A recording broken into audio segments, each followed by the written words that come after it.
Tell Me About It is brought to you by Extreme Health Club.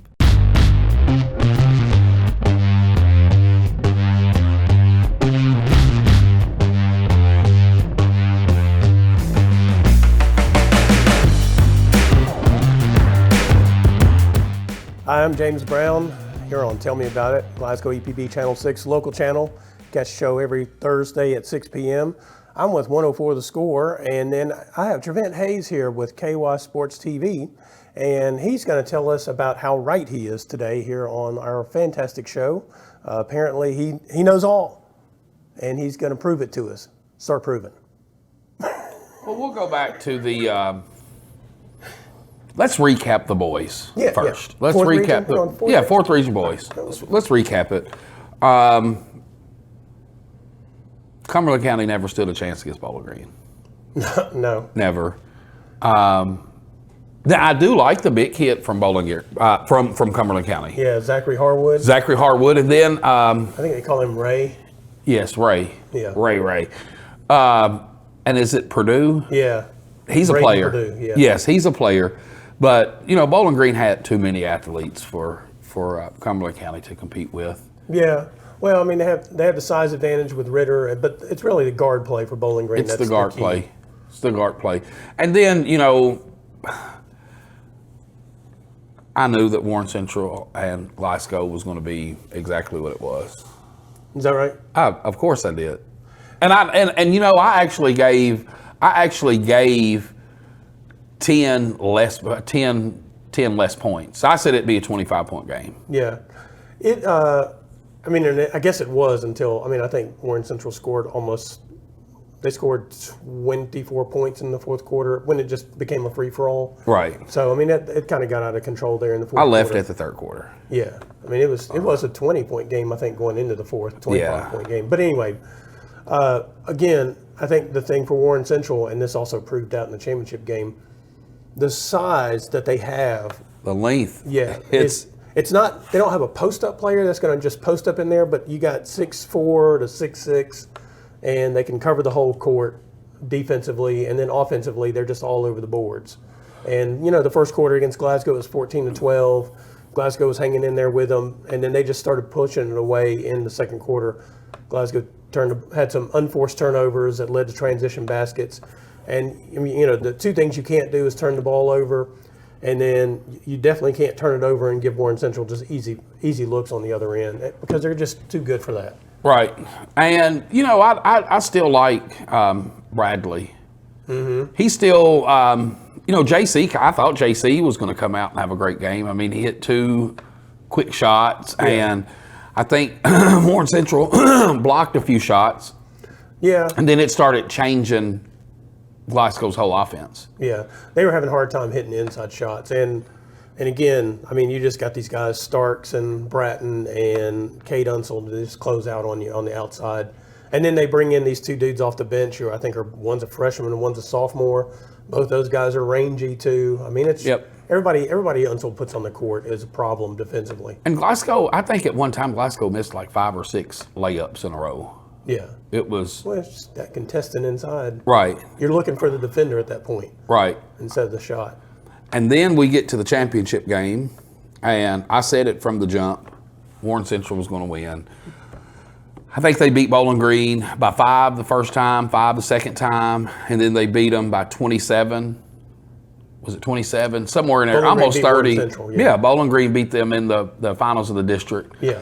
And I was asked to be a part of a podcast last week, and that's what we talked about. And you know, those guys, of course, were 2 of the guys were Bowling Green. Like I told them, when you get on the big stage, and it's for everything. Mm-hmm. It doesn't matter what's happened before that.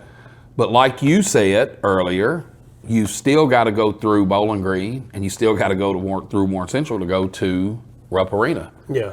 And, you know, a lot of people believe that, you know, a coach wants to win every game.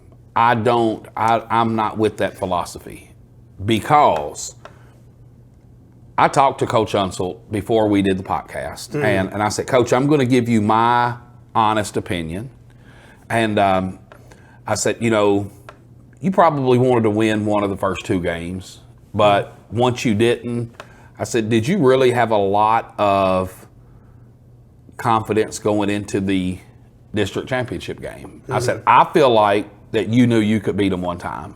And he was in agreement. He said, I knew I couldn't beat them but once. And the finals of the region is when I wanted to beat them. Well, Cade Unsold was voted the best player in the region. Well, he was the most valuable player in the region. Right.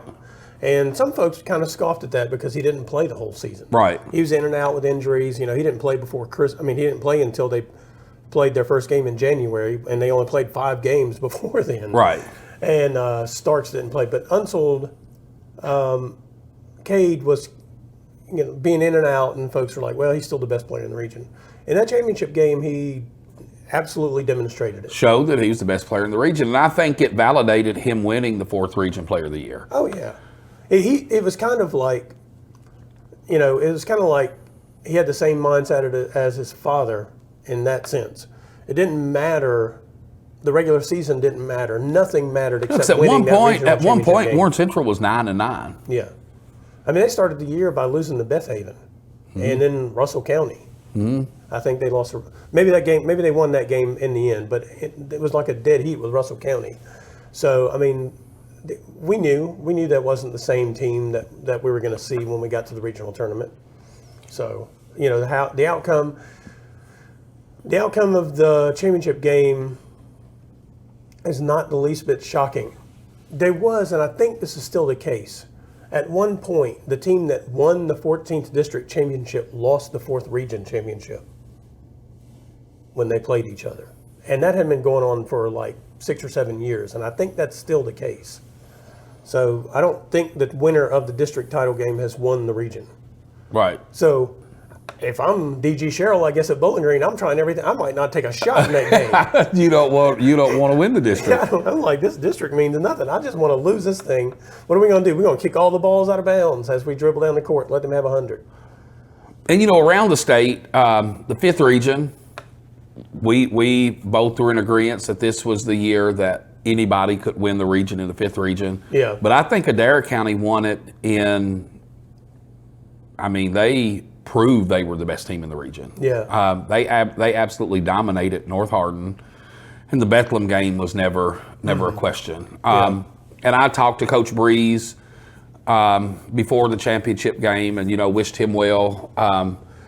But I did like his post-game interview. He had taken all the heat about the video that the Taylor County fans had taken. Yeah. And all coaches lose their cool. But he wanted to make sure they got a video of that too, because he won the region. I thought that was pretty cool. Let's see. I watched Ty Price and Butler County win last night after I finished the Bowling Green game. Yeah. I think he had close to 40 last night. Yeah. And they beat Owensboro Catholic very convincingly. Yeah, what was the final? 70. It was about 25 points, wasn't it? Yes. And, they were up 16, and he came down and hit 2 threes in a row. They weren't taking time off the clock. They wanted to. And I like that in a coach. If you're going to win, put your foot on their throat and make sure there's no way to come back. I also watched the Great Crossing and Lexington Catholic game, which was probably one of the best games in the state all year. Yeah. Heartbreaker for Lexington Catholic. Last year, Lexington Catholic lost on a very controversial charge call at the end of the game. And last night, they pretty much controlled the game the whole game and got beat by a 3 as the time expired. So I don't think Great Crossing will win the state tournament, though. I think somebody can beat them. We have one school that's never been there before, and Evangel Christian. Evangel They're one of Christian. the ones that could win it. And they're good. Yeah. They're good. So. All right, well, we're going to take a quick break. When we come back, I'm sure we're going to talk about softball. Are we? And baseball. And the girl pitcher that won from John Harden last night. We'll be back.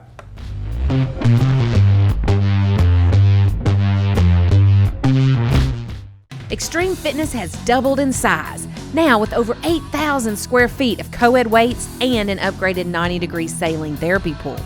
The Extreme Fitness Campus also holds the exclusive Extreme Fitness for Women complex and Extreme Blend Smoothie Bar. You have to experience the variety of classes to realize the impact they have on their clients. Personal training is with the best in the business and is available and tailored to fit individuals. So start your journey today at Extreme Fitness and Health Club. Introducing the Glasgow EPB customer payment portal and mobile app. With our new sleek and user-friendly payment portal, managing your Glasgow EPB services has never been easier. And if you need to make a payment on the go, our new mobile app lets you pay your bills with just a few taps. The Glasgow EPB customer payment portal and mobile app, because managing your Glasgow EPB services should be as simple as flipping a switch. Visit glasgowepb.com/billpay today to sign up and download the app.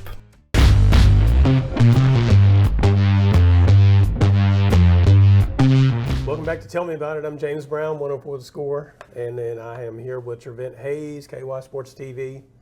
No dot anymore. It's just still using the dot. I mean, you guys are like TV now. Yeah, we Just skipped TV. we skipped the dots. Right, We skipped good. the dots. So you going to go watch some baseball and softball this spring? Actually, I am. I remember last year Daryl Murphy guilted you into it, and you went He to a did, softball game. and it's not Daryl Murphy this year. Okay. It's Peter DiStefano, Caverna's new coach. And And they opened with a win on Opened Monday with the night. win, and actually went out with him yesterday, helped him put all of his signs up on his fence, and Well, good. they played the whole game without an error. And Really? I'd say that's the first time that's happened at Caverna in the history of their fast-pitch softball team. I would have to say if they've had one before, it's been a long. It's been a long time, and there's people out there that pass judgment and likes to make jokes about Caverna sports. Former players and coaches that does those things, and it really doesn't matter who you play. Former coach. Yeah, it really doesn't matter who you play. A win is a win. And at the end of the day, when it's all said and done, I think Coach DiStefano will have those girls competing for a district championship before it's over. I mean, he's a good coach. He's a Hall of Fame coach. Yeah. And he, according to him yesterday, this is the fastest team he's ever coached. That's one thing about the Caverna softball team. They've had athletes. They've had the ability to do things, especially once they're on the base path. It's just that they've had a combination of just being real young and kind of inconsistent in terms of understanding of the game and that kind of stuff. Well, he's Because been there's no working youth with them. There's no youth program, so they're learning everything when they get to this high school program. He's worked really hard to get them prepared. Yeah. And, he's taught them how to slap bunt. And he said, you can win 10 games by doing that. He said, because once we get on base, we're going to steal bases. They're not going to throw us out. Yeah. And so he's really excited, and I'm excited for him with the program. Who was pitching for him? Jayana Knuckles. Really? Okay. Yes. Yes. And he said that she doesn't have, the most velocity that's out there, but she throws consistent strikes. And I knew he basically had to find somebody he could teach to pitch. So and that's the what I'm other curious girl about. that I think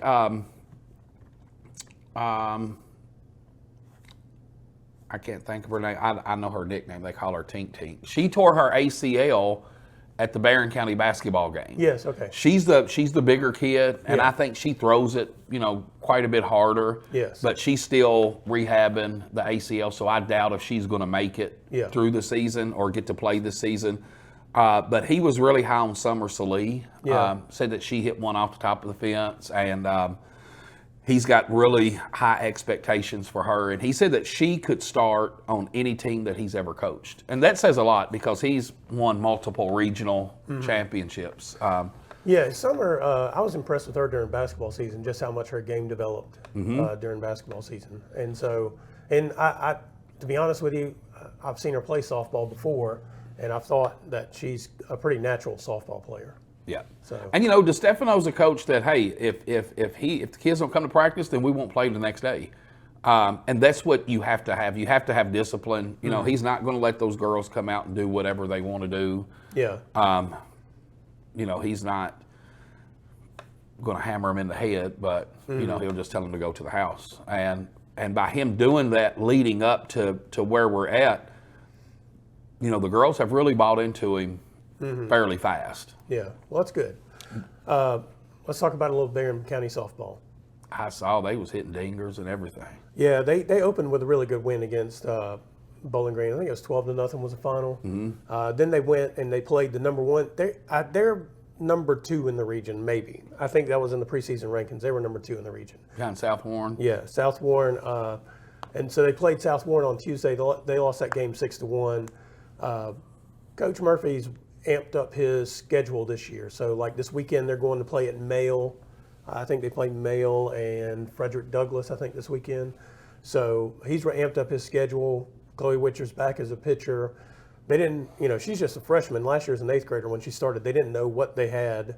They knew she could be good, but you never know. They didn't know that she was going to be as good as she is. Yeah, so they amped up the schedule to try to put more pressure on her and the team through the course of the season. They've got a pretty veteran squad. I think, you know, they lost Mary Schock from last year, their third baseman. She could hit the ball and played that hot corner. So I think they have Maudie Forrester over there. She had moved over from Warren East. She didn't play softball at Warren East last year, as a matter of fact. She just played volleyball. So she's over there. She's back playing softball. So they've got, of course, Katie Murphy. I think she was the number 1 player in the region in the preseason polls. And so she's back as a leadoff hitter. Is she playing with the brace? She is. Okay. And, I mean, maybe she wasn't quite as explosive on the base path the other day, but she was pretty close. I mean, it wasn't. She was playing pretty well. So, I mean, they got off to a good start. They've got a pretty tough schedule. It's a year where their record may be, they may be like the Bowling Green girls in basketball. It's a year where their record may not be what you think it should be, just because of the competition level. And you know, I agree with that in all sports. There's no reason to play a watered down schedule. Yeah. I mean, you know, and that happened to us last year. We played teams that we shouldn't have played because they didn't make us any better. Yeah. By him doing that, you know, when it comes to the region, he'll be battle tested. Yeah. And you know, those girls will get a chance to play the best teams in the state of Kentucky, and then, you know, you can kind of see where you're at based off that. Yeah. And I mean, playing South Warren that second game of the season, you know, was a pretty interesting choice too. And then the Glasgow girls, they opened their season. I think they lost to Franklin Simpson. They opened on Tuesday. I think the final was 15-5. I think is what it was. So that maybe that score's not correct. The score surprised me. I thought it'd be a much closer game than it worked out to be. They also have a first-year coach, Katie Arbeck. So, you know, it's probably some growing and learning pains in terms of the players learning the coach and the coach learning exactly what the players can do in a game situation. You can do all the practice you want, but as we know, some people are gamers and some people are practicers. Yeah. So I was a practicer. So anyway. Believe it or not, I was a gamer. I figured you followed that Iverson rule. Yeah. Practice? So you know, on the baseball side, Glasgow also has a first-year coach, Cameron Garman, replacing Sam Royce, who'd been there for 32 years. I saw Central Harton jumped on them, didn't they? Yeah. And I know Glasgow had some basketball players that. Yeah, they were playing that night. Right. Like Josiah Driver and a couple of others who also played baseball. Yeah, they were playing on Monday night, and they opened against Central Harton, and it was a rough game for them. Central is good; they're always good, but they bounced back on Tuesday and beat Warren Central 15-0. This Peyton Limley, I got to make sure I say his name correctly, so I spell it correctly. Is that Jason Limley's? I don't know who it has to be. I have no idea. I think he's an assistant coach at Bowling Green. Really? Mm-hmm. Yeah, I don't. But I think he lives here. Okay. Yeah. So he got the win. I mean, they beat them 15-0 in 3 innings. So, and I think just overall, they after the first inning, they really slugged the ball. They hit the ball pretty well. I think their basketball players were back. I don't know that any of them were in the starting lineup yet. There'll be a couple of them that'll probably play quite a bit. I would say Josiah Driver was, of course, as a sophomore, was a starting shortstop, so I imagine we'll see a lot out of him. And then Barron County, they opened with two tough opponents. They lost to Bowling Green 10-0 on Monday night. Then they played Taylor County and lost that game 3-2 on Tuesday. I think Taylor's number 5 in the state, so they're a ranked team. I mean, they played pretty well in that game and had a chance to win it in the end, but got picked off on the base path. They had the bases loaded and got picked off on the base path for the third out. And Caverna lost 13-1 in their opener to John Harden, and they had a female pitcher. Yeah. And she's pretty good. Yeah. I think she actually pitched against them last year, and I think she may be one of their top pitchers on the team. I always thought Brittany Vaughn should have played baseball instead of softball. You know, I mean, I watched her. I umpired against, well, not against her, in her games. She was good, Yeah. and according to some people that knows the young lady from John Harden, she said that softball's just not a challenge for her. Yeah. So I'm sure she'll play major softball somewhere after high school, but she starts at either, she's not pitching, she plays shortstop and second base, I think, is what I understood. Yeah. All right. We'll be back here in a bit on Tell Me About It to talk about some more sports stuff that Trevent Hayes is right about.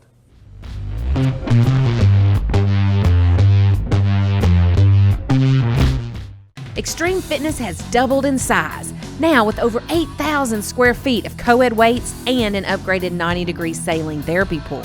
The Extreme Fitness campus also holds the exclusive Extreme Fitness for Women complex and Extreme Blend smoothie bar. You have to experience the variety of classes to realize the impact they have on their clients. Personal training is with the best in the business and is available and tailored to fit individuals. So start your journey today at Extreme Fitness and Health Club. Introducing the Glasgow EPB customer payment portal and mobile app. With our new sleek and user-friendly payment portal, managing your Glasgow EPB services has never been easier. And if you need to make a payment on the go, our new mobile app lets you pay your bills with just a few taps. The Glasgow EPB customer payment portal and mobile app, because managing your Glasgow EPB services should be as simple as flipping a switch. Visit glasgowepb.com/billpay today to sign up and download the app.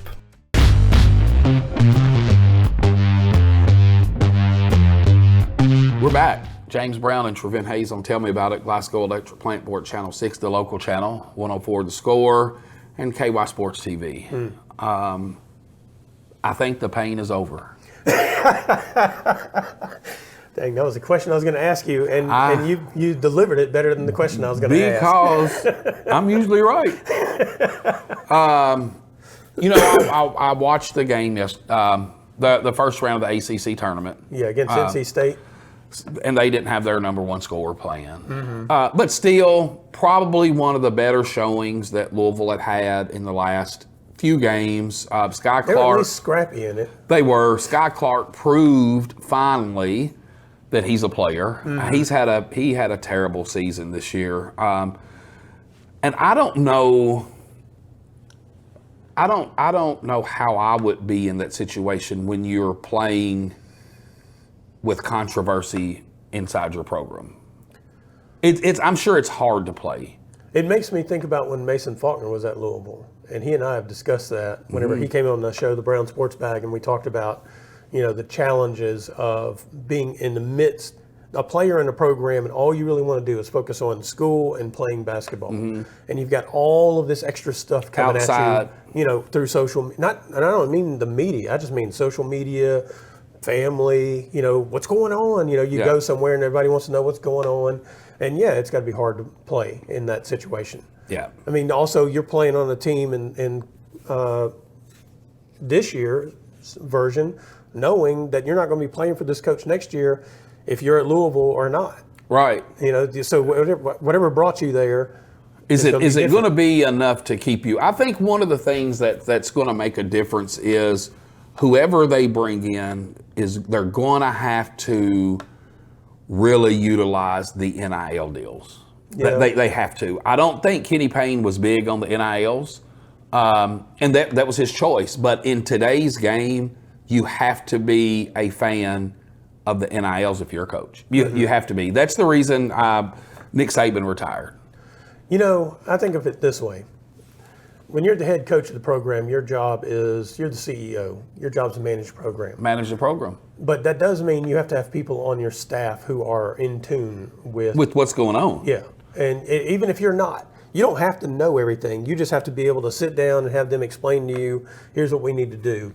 And then whatever your part is in it as a head coach, you have to do that then. And so, you know, you can't just be like, well, I don't want to fool with that. And when you go after these top players, you have to tell them, hey, we can get you this amount of money. Yeah. And that's the first thing these major D1 kids are asking, well, how much money can you get me? Yeah. You know, I saw a commercial where I think Kentucky's whole team were driving new trucks. And it's legal. It's legal. So you have to get outside the box. I mean, you know, times have changed. Hey, even in high school. Oh, yeah. High school players can get NIL money now. Mm-hmm. And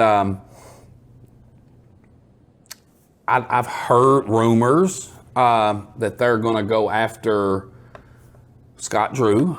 Yeah. And the other name is Billy Donovan. So I'm going to ask you the same question I asked John Butler on Monday. Okay. Would you like for them to try to get an up-and-coming coach, or to try to make a big splash and grab either somebody who's already at a Division I big program, or bring up a person like the guy at Drake or something like that? We're at the point now to where this is a strikeout. I mean, if we don't get it right this time, Louisville basketball I'd say we're done. Mm-hmm. I'd rather bring a Scott Drew. Why Scott Drew? He's a proven recruiter. Yeah. And he's a proven winner. In 2 years at Baylor, he won a national championship. Yeah. Or I'm not opposed to Billy Donovan. Yeah. He's not. Things are not going well for him in Chicago. Well, but here's my question about Billy Donovan. He's coming from the professional game back to the college game, right? Right. The landscape has drastically changed in the college game since he left it. It has, but the last time that Louisville hired a coach that went from the college landscape to the NBA landscape back to the college landscape is when Louisville was at its best with Rick Pitino. There's only one Rick Pitino. You're exactly right. But Rick Pitino is 73 years old, and he's he's a bag of legal issues. He's about ready to get out too. Well, and I'm not saying bring back Rick Pitino. I'm just saying that since Billy Donovan left Florida, I don't think there's ever been a greater era of a change in college sports in that time he's been out of college sports. Right, but he's been dealing with NBA players that's got to get money. I mean, I think he'll be. He doesn't have to fool with any of that. The business side deals with all that. Right. He'll be fine. Yeah. I mean, I worry about him. I worry about him coming back to college thinking it's college. Before Louisville hired Chris Mack, I really wanted Louisville to go after Shaka Smart. That would have been a good move. And, you know, I don't have any say. But I just think that now that they're looking back, they could have got him cheap. Yeah. And he's a proven recruiter, and he's a proven winner. I mean, he's got Marquette in the top 10 basically the whole season this year, and they're going to, I'm not saying they have a national championship caliber team, but they're going to make a run. Yeah. I don't know. It's going to be interesting. I do know that Hurd is on the women's selection committee, but I think he needs to throw that aside and figure out what you're going to do, because in the next 2 weeks, some kids are either going to move or these recruits are going to commit and sign somewhere else. So you need to find out who you're going to get ASAP. So basically, they need to hire somebody who's not going to be in the NCAA tournament. Not necessarily, because coaches have jumped ship in the NCAA tournament before. Well, now I'm not saying that Scott Drew would, but I don't think Baylor's having a really great year. All right, so we want Scott Drew with Baylor, who's not having a great year. No, we want. I really want Billy Donovan. I think the Billy Donovan situation would be interesting, just because I think it could go either way. just based on what I was talking about. The one thing that I love about Billy Donovan, and this by zero means is anything on a racist format, Billy Donovan always has those 2 or 3 really, really, really good Caucasian players. Louisville's not recruited that for a long time. Yeah. And you look at Miller, you look at some of the guys that he recruited while he was at Florida. So I think with his recruiting style, you could, maybe grab some kids that plays like Cooper Flagg, or you know what I'm saying? Mm-hmm. I don't know. I don't understand college recruiting anymore. Yeah. I'm not sure anybody really does. Everybody in the nation should have recruited Reed Sheppard. Well, they may have. It was just a foregone conclusion. I think the thing about Louisville is, in the last few years, there have been some players in the state that they should have gone after. And they've had coaches who did not value that idea of tying your program to the state of Kentucky with players in your program. Right. And that's something that I think they've missed. They've gotten into that cycle of just whatever comes through the door, it feels like. I'm sure they've tried to recruit people, but they've landed with whatever. You've got to have somebody that can get them. And we'll close out with, I read an interesting, and it's probably hard for you to believe that I actually read something, but I did. There's several draft analyzers that's saying that Reed Sheppard, if the San Antonio Spurs get the first pick, that Reed Sheppard's going to be the first pick in the draft because of Wemby. Mm-hmm. I never saw that until the last 5 or 6 games he's played. I could see how he could be a number 1 draft pick. Yeah. Hopefully he sticks around for a year or so. He's out. Well, I don't know. I mean, he's making. He doesn't need the money. Well, yeah, but the chance to be the number 1 pick. Or the chance to bring Kentucky another national title. That's not happening. Let's get out of here. Yeah. Adios.